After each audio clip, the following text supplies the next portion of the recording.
Are you saying that we need more housing in order to create more sort of better ecosystems, better societies? Is that what you're saying? Yeah, societies are better when the housing solutions are better.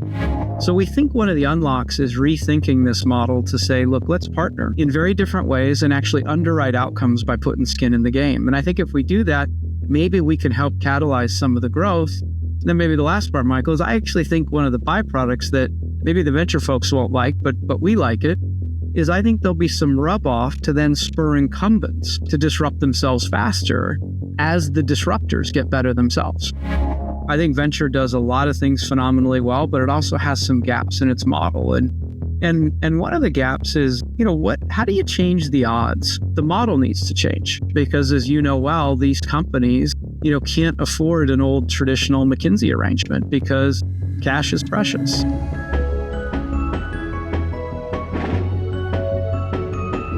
Hi, everyone.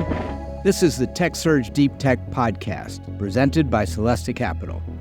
Each episode, we spotlight issues and voices at the intersection of emerging technologies, company building, and venture investment.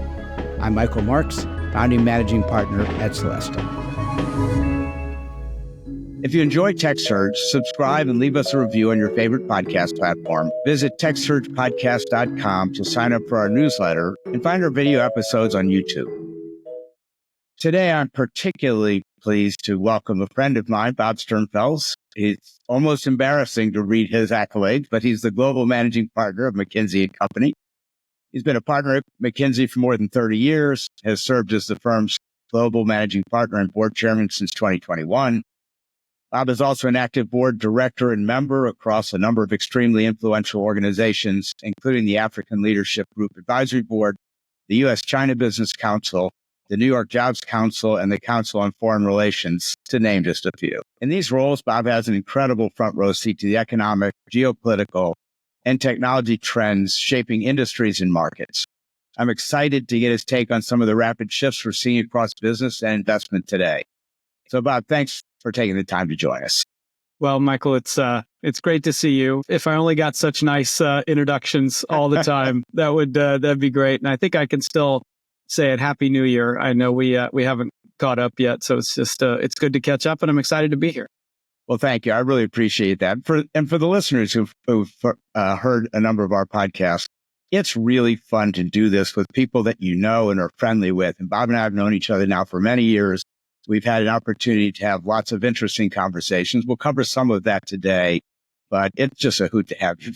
So let's just jump right in. Let's do it. Before we're going to talk about, about housing and AI and insurance and all that kind of stuff. But before I jump into that, I think it would be interesting. You've been very innovative in your views about how McKinsey can work with the venture community.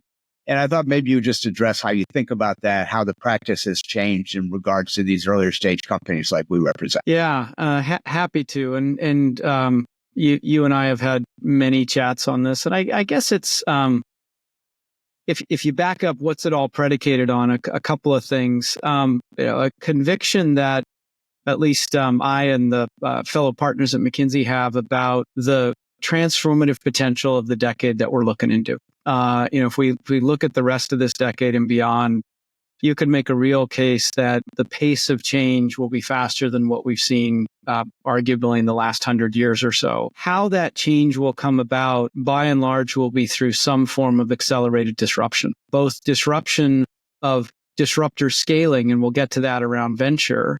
But I think equally we've seen when you have more disruptors, incumbents disrupt themselves faster. And that's a good thing for economies, that duality. So we believe in that. We also, from a McKinsey point of view, we're about to turn 100. So we were the first firm in management consultancy. We invented this profession, and we're about to turn 100. And as we go through this, we're going through some soul searching about how do we need to also reinvent our model going forward to actually be a principal in accelerating this change, not somebody that sits on the side and advises. And one of the biggest things that we're landing on is we think that the future of our profession is moving from advisor to partner. And what that entails is still a lot of the things that some of you all may think of when you think about management consultancy, great insight, helping with framing strategic direction, all that stuff remains. But when you move to partner, you add on this notion of underwriting the same outcomes, putting skin in the game, longer journeys where you are vested in a way that traditional advisory never had. If you start to think about that, and we've been on this change journey, about 25% of our revenues now are in some form of these partnership-based models. I'd like to take that to over half during my time as global managing partner. It starts to lead you into places that historically we've had trouble engaging, and venture is one of them, right? So to come to this notion, we believe in the power of venture investing full on to drive some of the disruptions that I started this answer with. But we've also seen some of the imperfections in the model. And, Michael, you've been front row seat on some of this stuff, but I think venture does a lot of things phenomenally well, but it also has some gaps in its model. And one of the gaps is, how do you change the odds of an investment really getting to scale and hyperscale? Because the odds still aren't great for the industry as a whole. And some of those are bringing known methods to those enterprises as they hit stress points in their growth journeys. So from conception to trial, then trial to starting to scale, then scale, what the global business model is. And guess what? The kind of stuff that we have built in our own DNA has a lot of those competencies that we can offer. So we're pretty convinced we could help change the odds around venture, but the model needs to change because, as you know well, these companies, can't afford an old traditional McKinsey arrangement because cash is precious. And they also don't need an army of McKinsey folks descending. It often has to be much more surgical. And so we think one of the unlocks is rethinking this model to say, look, let's partner with some great vehicles in very different ways and actually underwrite outcomes by putting skin in the game. And I think if we do that, maybe we can help catalyze some of the growth. And then maybe the last part, Michael, is I actually think one of the byproducts that maybe the venture folks won't like, but we like it, is I think there'll be some rub off to then spur incumbents to disrupt themselves faster as the disruptors get better themselves. So thanks very much for that answer, Bob. And for the listeners, I want people to know that Bob and I met a few years ago and started brainstorming about how to put into practice the things that Bob just said. And we tried some innovative stuff. Some of it worked, some of it didn't. We made some adjustments, but right now I just think that both organizations are thinking we're doing some good stuff. So the McKinsey people have been very good help to some of our portfolio companies, and I think we've been a good partner. So thanks for that. I still think a lot of learning to go, Michael. I do too. We're committed to figuring this out. We got to do more in the venture space. All right, so let's jump into a few of these topics that we've served up. It must be an amazing time to be at McKinsey because there's just so much important stuff happening in the world. We'll touch on a couple of them. It would be ridiculous to start off and not get your point of view on what's going on in the AI world. There's so much hype. Everybody's talking about it. There's a lot of not very honest assessments of where some of the technology is, but everybody's talking about it. And there's AI, and then there's generative AI, and now there's agentic AI. Can you make a little sense of all of this for our listeners? I mean, where we are, what these things are, how they're working? Well, I don't know about that, but I'll give it a shot. I might start though with what you just said. I was in San Francisco this week because of the JP Morgan healthcare conference, and I was seeing a bunch of our clients up and down the healthcare space. But we also had a new induction class in the San Francisco office going through their first day at McKinsey, and I think I surprised the heck out of the person leading the class because I just popped in and said, hey, can I say some things? And what I told our new joiners was I'm jealous of them, and I'm jealous because, Michael, to your point, they have more time to do what we do than I do, and when I look at both the opportunities and challenges over these next couple of decades, they're A-class problems to lean into, and the kind of folks that, we attract and go into many of the industries that listeners listening here is, they want to solve really tough problems. And I think we're looking into some of those in a way that we've never seen before. And And I think the broader AI topic is one of those.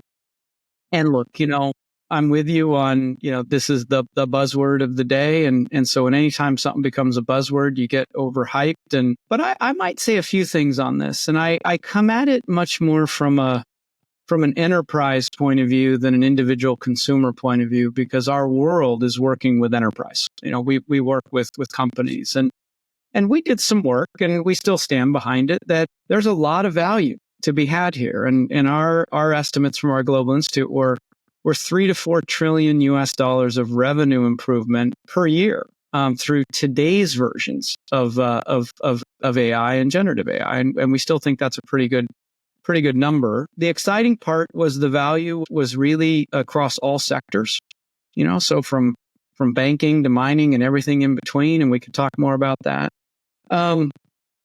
But the problem, if I fast forward right now, and Michael, you know me, I try and talk to at least 2 CEOs every day around the world. And if I were to do the Bob simple summary of this, right now for a non-tech CEO, what I hear is, hey, Bob, do I listen to my CFO or do I listen to my CIO? And I said, what do you mean by that? And I said, well, the CIO is saying all the things you led off with. This is the moment and type, and we got to go all in. And this is the time. And my CFO is like, I'm not seeing any return from this yet. So why do we need to be the edge, or can we be the fast follower? And so is my tech spend as a percent of revenues too high? And so as we enter 2025, should I dial that back a little bit? Who do I listen to, Bob?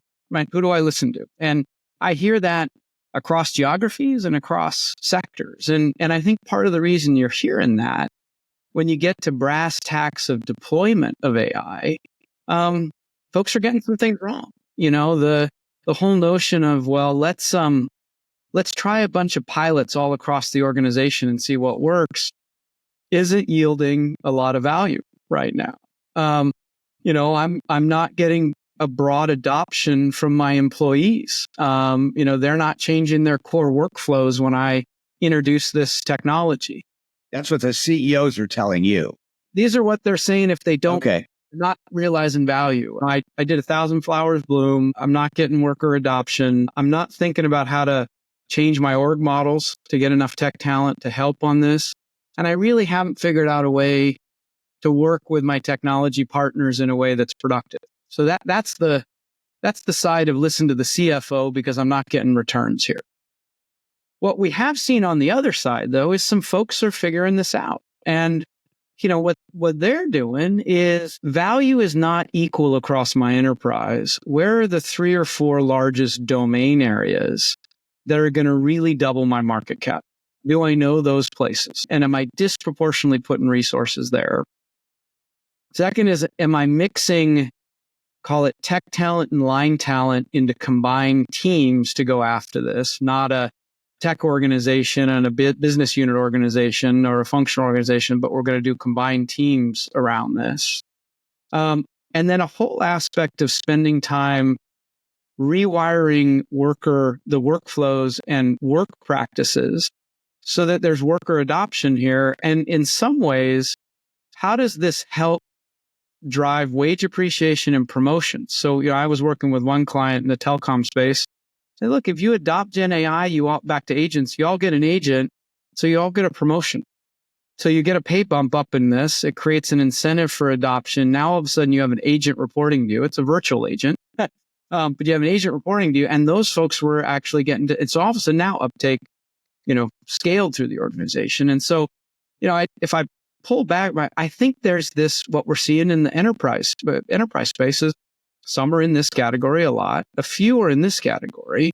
We get more doing this, we'd actually really create value from the deployment of today's version of AI. I don't know if that helps, as we start. Look, thank you. It's a very complicated subject. So I guess I'd ask this question. Are you finding that there's an uptick in adoption, or is there some pullback because some of this hasn't worked out very well financially? It's both. I think in general, there's still an uptick in adoption. And that's why it's the kind of buzzword. I think what you're starting to see, though, is this re-questioning and a slowing down. And I think there's a real worry. Take the wave from cloud.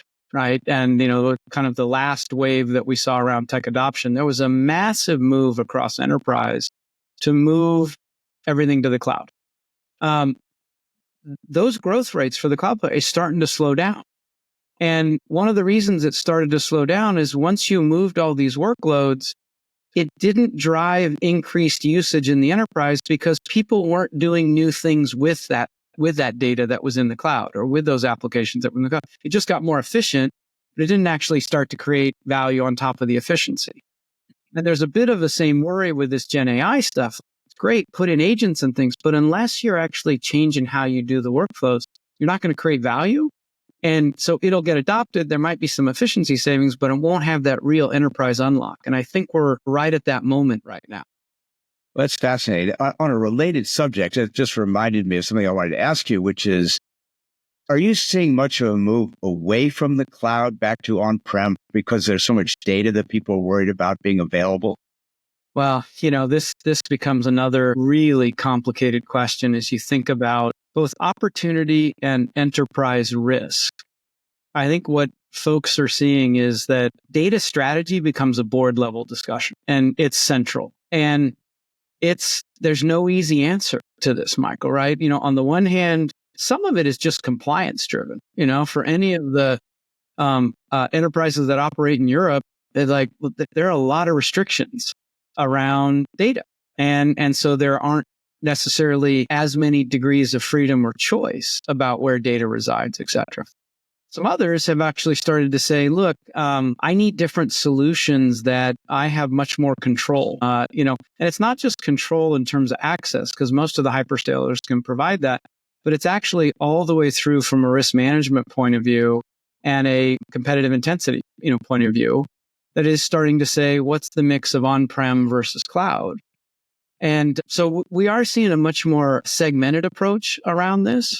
Some of it's rooted in regulatory, some of it's rooted in geopolitics, if you got versions in China, and then some of it's rooted in strategy of where am I going to leverage now back to where am I going to leverage a large language model that may not be mine from partnership versus where do I have a small language model that I develop myself and I'm going to leverage my own proprietary data on this. And so how do you think about small language models versus large language models links to your data strategy? And are you seeing more of a move then towards people doing their own LLMs and using their own data? Well, not necessarily more LLMs, but one of the things I think you're seeing just even in the last 12 months is, this stuff moves so fast, right? And the efficacy of small language models relative to large language models, that gap is starting to close. And it's why folks like, Mistral in France have been so successful is a small language model can't do everything a large language model can do, but our understanding of how far a small language model can go has changed in the last 12 months, and it can do more than what we thought. So what we are seeing is people start to push the boundaries of, should I have a combo model, a combo architecture where I have some of my own small language models that do application specific things, and then I still leverage large language models that I can't compete on from a capital intensity? We could spend the whole period talking about this. I mean, we at Celestia do a lot of, application specific AI work, which is, artificial intelligence to read mammograms or to process, images for the military or to manage patent portfolios. So we're doing a lot of that stuff, which is more into the sort of small language model approach. But these things are moving so fast. We'll just have to have this conversation like every other week. Exactly. Well, and I think maybe that is one of the key questions from an enterprise point of view is, how are you changing your org structure to stay agile enough, to keep adopting, right? And are you rewiring fast enough around these things? Because this pace of change is so quick. Yeah. Well, this is kind of a good segue into just talking about geopolitics a little bit, particularly with regard to supply chains. That in my background, I have quite a bit of knowledge and information about supply chains, and people ask me. You were global supply chain. I was for a while. And I listened to all this stuff, are people going to just separate? There's going to be a Western set of supply chains and a Chinese set of supply chains and all that. My personal view is it's impossible to really separate these things, no matter what you want to talk about, because when you look at the suppliers to the suppliers to the suppliers, you just can't separate them all. What do you guys say? What are you saying? What are your clients talking about? There's all kind of noise in the, in the political arena, but this is a real event. I mean, where we get our materials.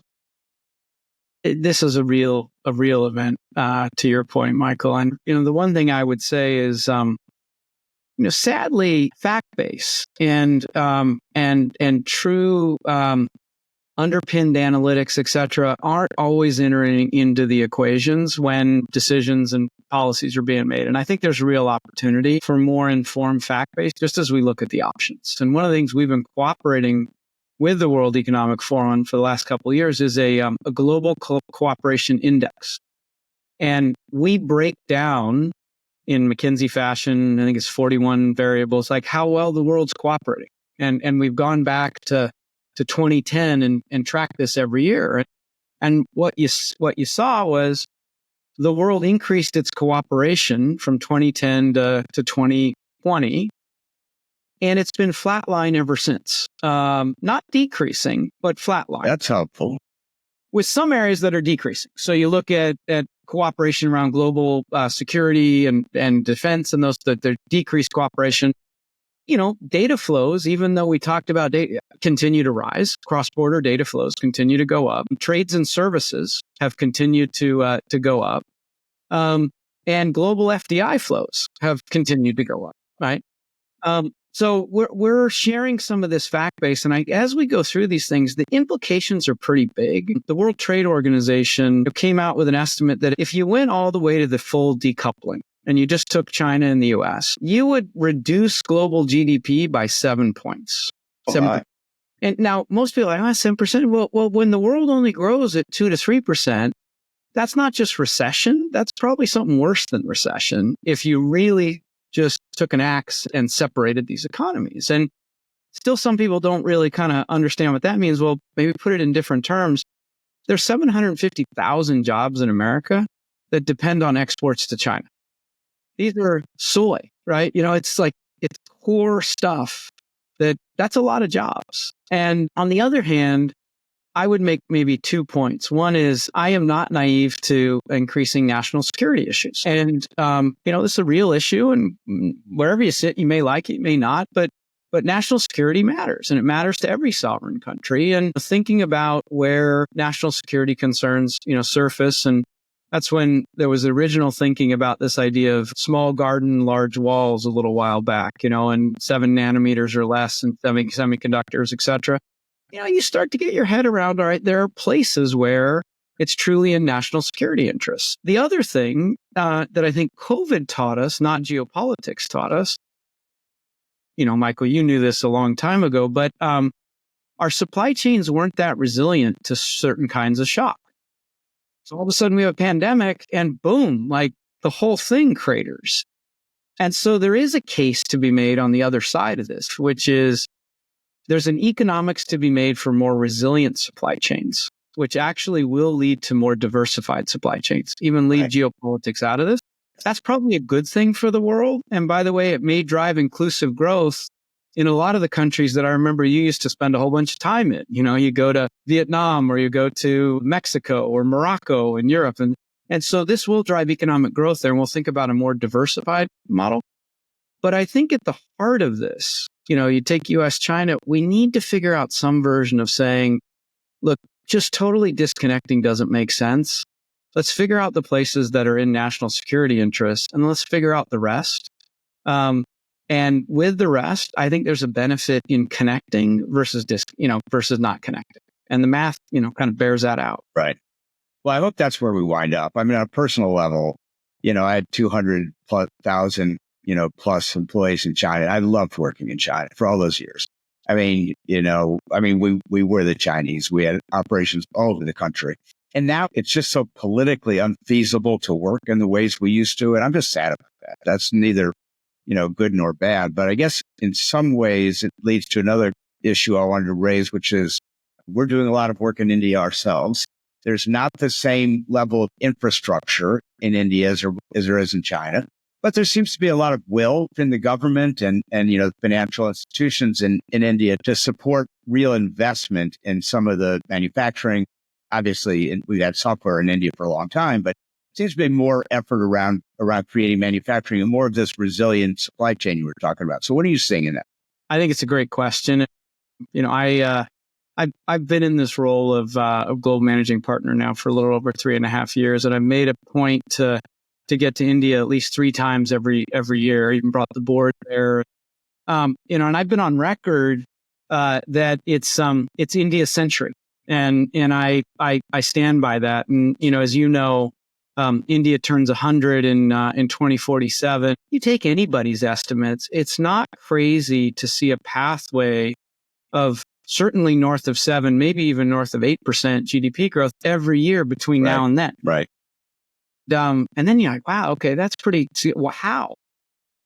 And when you peel it back, there are a couple fundamentals, and I'm not naive to some of the challenges that you laid out, but there are a couple fundamentals that get you pretty excited. You start with talent base, and India has been the workforce of the world, and at least for the next 2 decades will likely continue to be that at a time. And we just came out today with a McKinsey MGI report that talks about increasingly challenging demographics around the world. Of course. And so there's an embedded asset there. There's an embedded asset. For sure. I think the other thing that people may not, who don't go all the time, and I know you do, but how fast India digitized the country. When Nandan stepped down from ISIS to say, I'm going in to help, I have not seen a country digitize itself that quickly. But, if you take a cab now in Mumbai, you can't pay in cash. Right. Now, if you do a small street vendor, and the benefit to this is not only moving the gray economy but think about the savings rates, right? Think about women-led small businesses, who now the earnings from that small business go straight into a bank account. And we've already started to see that what that gets invested in is a higher percent than reinvested in things like education and healthcare, as opposed to consumable products. It's not in cash anymore, right? And, and so you're starting to see some massive benefits of a highly digitized economy as maybe the second piece to this. And then, I think the future of this, we often talk a lot about IT services, et cetera, but think about the physical supply chains. And, you were at the cusp of this, but the acceleration of this in the last couple of years of India as a manufacturing center. Right.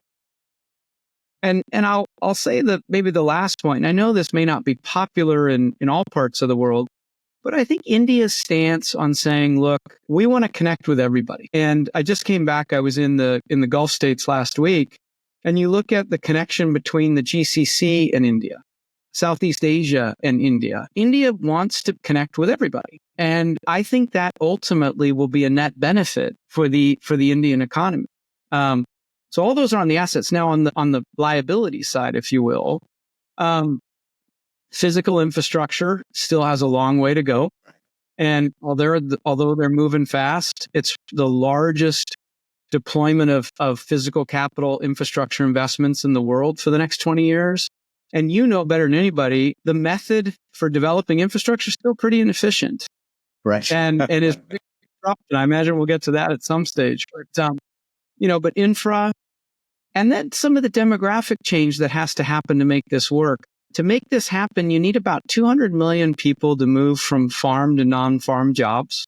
That's a big transition. And you need about 220 million women to enter the workforce over this period. Now, those are achievable, but those aren't easy social demographic changes to actually facilitate. And then the last one I would tee up is, India, and I'm always educating, India is not India. The regulatory landscape between federal and the states is complicated. And so how to get last mile things done, particularly if you're a foreign direct investor into India, is not easy. I know you navigated all those but it's still complicated. And so those might be some of the barriers on the other side that India is going to need to work through. I hope you guys are helping with these things because, we're an investor in these early stage companies and, we need more infrastructure there. And that part's moving slowly. You did hit on a point that I think a lot of listeners may not know. The demographics in the world are changing pretty dramatically. And all the developed countries are having population shrinks, which is why we have migration and all the problems related to that. But in India, you have a very young population. So you have a very big population, but it's also 10 or 12 years younger on average than in China. That's a really, really big benefit for them as they go. So we're excited, but we're investing in a bunch of cross-border stuff where some work's done in India, some's done in the United States. That's also really exciting. As the world's gotten smaller, we see a lot of capabilities around that. So, all right, let's change topics entirely and now talk about one that you and I have talked about before. And I will admit we're doing some work together in this area. And that's to talk about housing. And there's a bunch of issues related to housing. I'm sure that you and your position and your teams have really dug into this issue. We read every day there's not enough affordable housing. I think a lot of that is a misunderstanding. We can talk about the total cost of ownership, but just in general, what do you guys see in the world on this topic? It's a fascinating topic and one I know you've dealt pretty heavily with and kind of learned a whole bunch of different aspects. But I'd almost start one or two levels up, which is the importance of housing. And there's a lot of research that's being developed about social fabric and the tie to housing, to social fabric, to community. And I think the next set of research will also be around stability and access to housing and how does this actually contribute or not. And I think it might, my own hypothesis, potentially an antidote as we think about all the divisions in society. And so there's like a foundational import to this, even before you get to how do you make it more affordable, blah, blah, blah, that I think has been underappreciated as a positive externality in societies. And when we get it wrong, you see a lot of these negative externalities pop. And so I'm very excited about some of the thinking there. And just so I understand what you said, are you saying that we need more housing in order to create more sort of better ecosystems, better societies? Is that what you're saying? Yeah, societies are better when the housing solutions are better. Got it. Okay. And beyond just, do we have houses? And does that drive our own economic growth? And what's the pathway for a family? But from a society point of view, is the fabric in society strengthened when you have better housing solutions? And there's some really good data that starts to show that the systems of government work better, collaborative solutions emerge better, et cetera. Those, I think, are underappreciated when we're just doing the math of, how do we actually create housing solutions? So that was the idea. There's positive externalities here that I think are being missed in this equation. Interesting. Yeah, that's one thing I didn't know. So that's helpful. Thank you.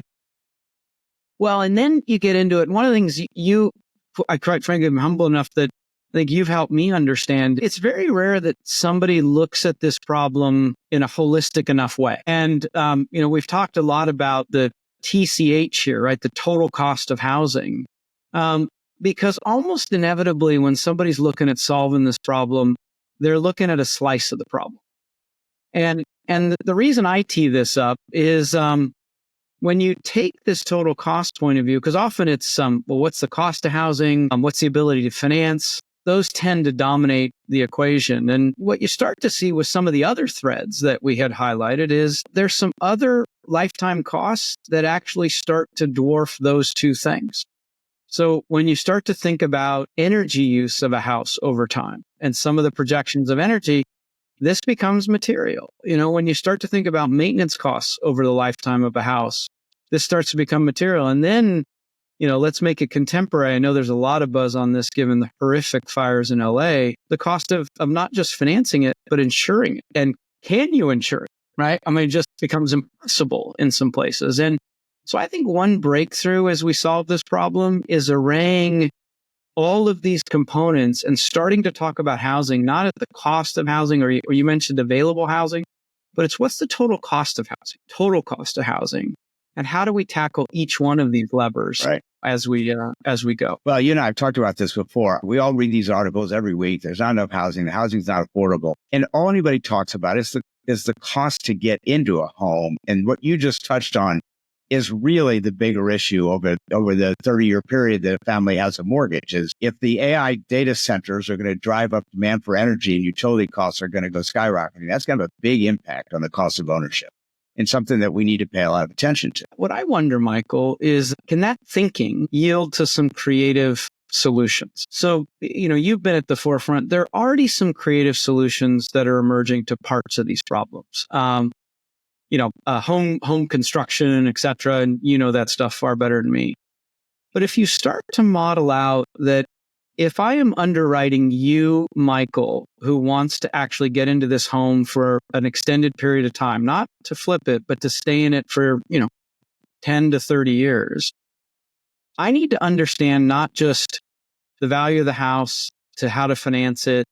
I need to understand the cost of maintaining this house.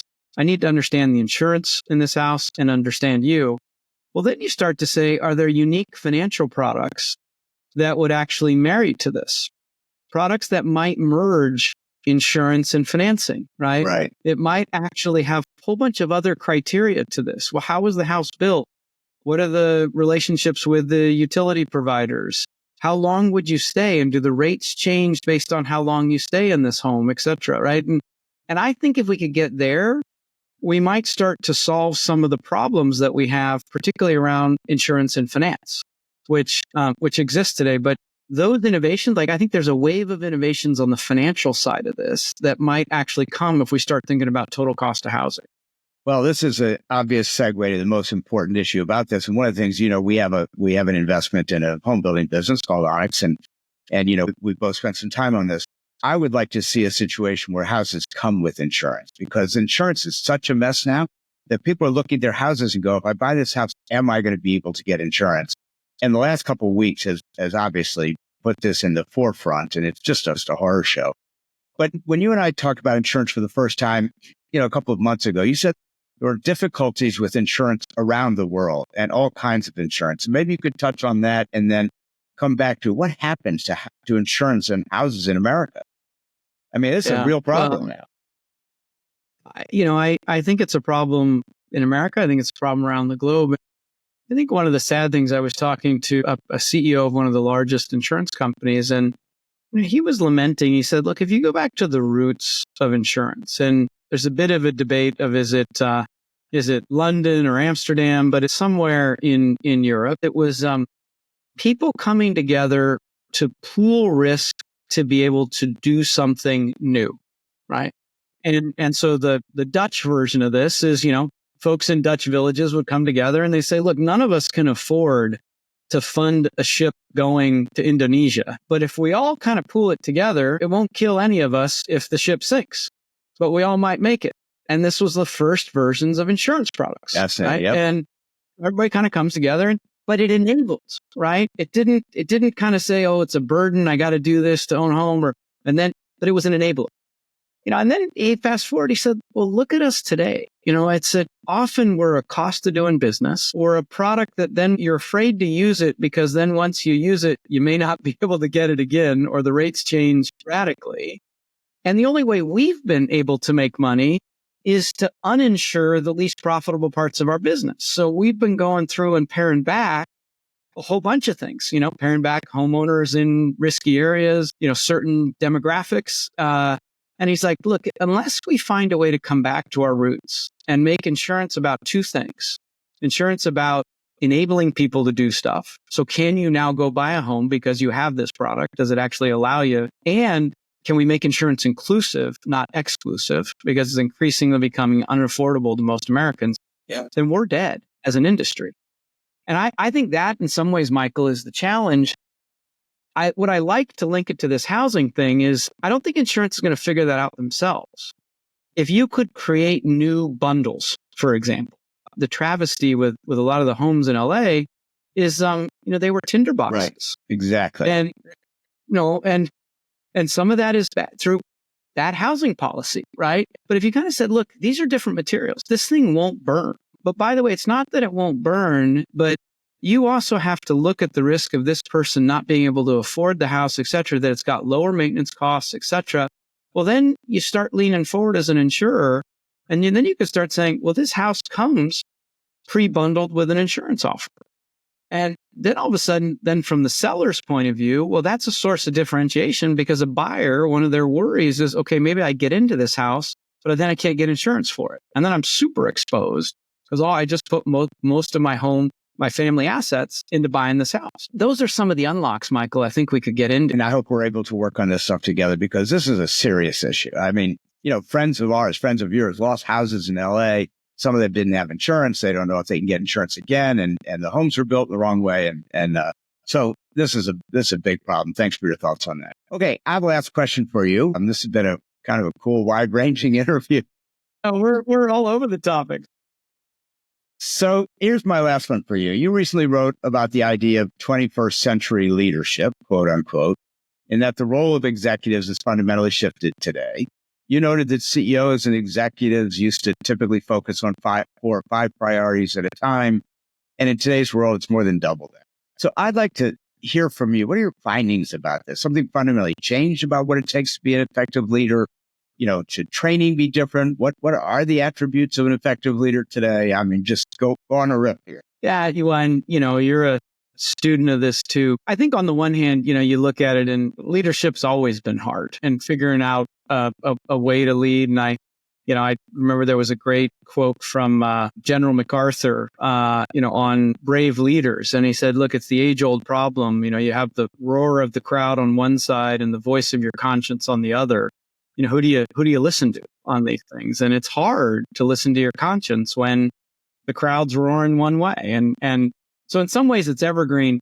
I do think though things are changing right now, which puts both more of a premium on the need for leadership, but also makes leadership a lot harder. And the premium are all these tough problems that would be once in a generational problems that are all happening at the same time. We talked about technology, world order changing, demographics changing faster than ever we thought. This nexus of we need resilient and cheap and affordable energy, but we also want to hit our climate goals. I mean, you pick it. There's like 4 or 5 of these that are all, but they're all coming at the same time. It's an A-class portfolio of leadership challenges. Married, though, with this notion that societies are more divided than they ever have been, and that replicates in a workforce, armed with social media technology that means everyone has a pulpit. And so, that tees you up for some really delicate dance. And so one of the things we've kind of burrowed into is what are folks doing on this? And, and as you think about just a continuum we've even seen recently of, well, where do you draw the line between as the world changes adaptation on one side? Do I change my point of views versus I got convictions? And you know what? I'm going to stay true to my convictions. And how do I sort that out? Because we've seen some leaders go hard on adaptation. Right. We've seen conviction and, where do you find the balance? And so we did some research, we're McKinsey, so we do some research on this. And we tried to then highlight what are some attributes of folks who seem to be doing disproportionately well through these times. And it was interesting. There were some characteristics that I'll just flag for you, and then we can kind of, open it up for discussion. One is the notion that leaders need to radiate energy, that to drive change, you have to impart energy into others. And so there's some whole notion under all that, which is how do you have your own personal operating model that you're constantly able to create energy and impart that to others? It's not an easy thing to do. And my son who was doing chemistry, he's like, oh, Dad, leaders need to be exothermic. And I'm like, okay, so but thank you. The 17-year-old helped me out. But there is this notion of radiating energy. The second is the era has moved, it seems, from a notion of the CEO taking credit to really leadership that actually rewards and recognizes the team. We call it the servant leadership model, where you're really celebrating the others around you. We've seen evidence that you get a lot more out of the team by celebrating a team of stars versus the kind of iconic CEO image. So let me stop you there. Is that new, Bob? I don't know if it's necessarily new, but what you're seeing just from a brand and a positioning and all this is much more democratization of credit in enterprises. And that was different than a couple of the past previous decades, where you'd have much more of the hero CEO celebrated. So whether it's different or not underneath that, I don't know, Michael, but what you are seeing is the manifestation of it change and kind of dampening down the hero CEO, if you will, and kind of, hey, this is what we're doing as a team, or this is what the product stands for, et cetera, and kind of a little bit back out of the limelight. So in your practice, do you counsel CEOs on that subject? We do. We spend a lot of time on what are you doing to make others stars? What does that actually mean? The next one is this idea of, and this has been talked about a lot lately, and it even manifests where we started with the speed of AI. What are you doing to ensure continuous learning? And in particular, what we're seeing great CEOs do is figure out alternate sources of new information. Because one of the downfalls is you drink your own Kool-Aid. And particularly if you've come up through a particular industry, your whole team's come up through the industry, where are you getting new sources of information? And that's at much more of a premium now, because how you got there, your company's probably not going to look the same in 5 years as it does today. So this external source of input and information, massive premium, for a CEO. And it's hard to do, right? You got to kind of work at it and figure out where do you get new sources of insight. One that, hopefully isn't too counterintuitive: grit, resilience. You're going to get knocked down a lot. And one of the amplifications of more stakeholders, both within company, governments, et cetera, means that no matter what you do, somebody is going to come after you hard. And how do you not get knocked down by the noisy tail, right? And stay focused on the center. But that takes resilience, because you're going to get hit, and probably more visibly hit in the modern version of CEOs than ever before in the past. And so how do you build a thick skin on this? And by the way, one of the things we're playing that back to is, are you hiring people who have resilience as one of their intrinsics? And so we've been talking to a lot of CEOs about, what are your hiring criteria? Do you take the kid who's had a perfect record the whole time? Or do you take the kid who's got knocked down and recovered from it? Because I'll tell you, one is a much better predictor of resilience than the other. And so there's a fascinating, bit of science there, Michael. And the last one I would hit, and this one may be counterintuitive, but the use of humor as a leader. And I learned this, and I'll give a shout out to a good friend of mine, Rear Admiral Wyman Howard. So Wyman just retired from the Navy a little while ago, and his last post was he was in charge of Special Warfare Command. He came up through the SEALs, and he transformed the culture of the Navy SEALs. That was his last mission. And part of it was to pivot on what are the attributes that make a successful SEAL. And one of them was levity, humor. And I said, Wyman, like Navy SEALs, being humorous? He's like, Bob, there is a lot of data that humor saves lives. And I'll put it in the Navy SEAL context, and I'll talk about why at CEOs. He said, when things are really going wrong, if you introduce humor into that situation, it's the fastest way to democratize problem solving. So people get more comfortable speaking up. And he went back and said, look, historic figures have done this. When Churchill went into a command room, he always found the youngest person, and he cracked an off-color joke. Everyone laughed. And then he's like, all right, what are we going to do about this situation? And so we've started to track this in how to make better decisions with teams and as leaders, particularly in hierarchical environments. And enterprise has hierarchy.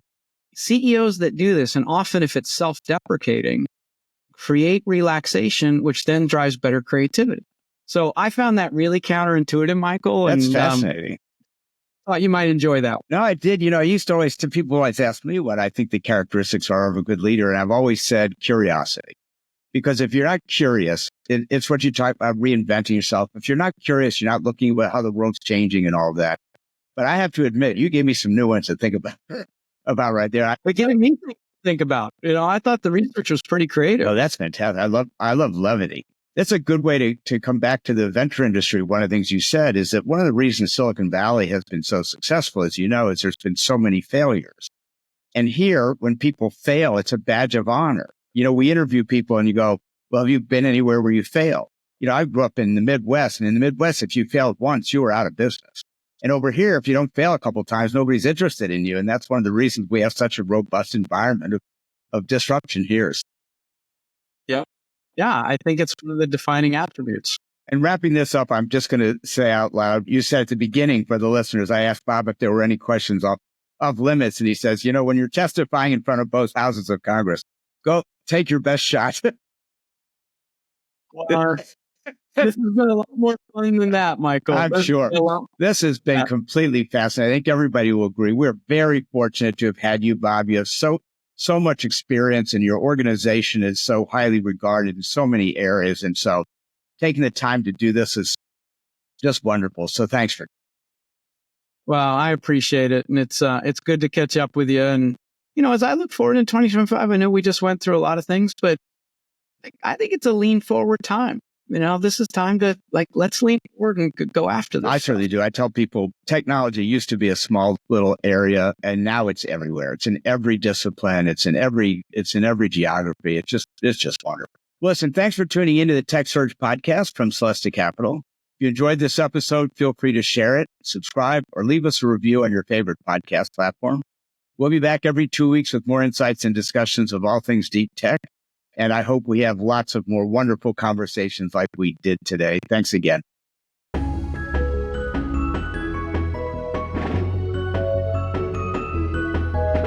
Thanks for tuning into the TechSurge podcast from Celestica Capital. If you enjoyed this episode, feel free to share it, subscribe, or leave a review on your favorite podcast platform. We'll be back every 2 weeks with more insights and discussions of all things deep tech.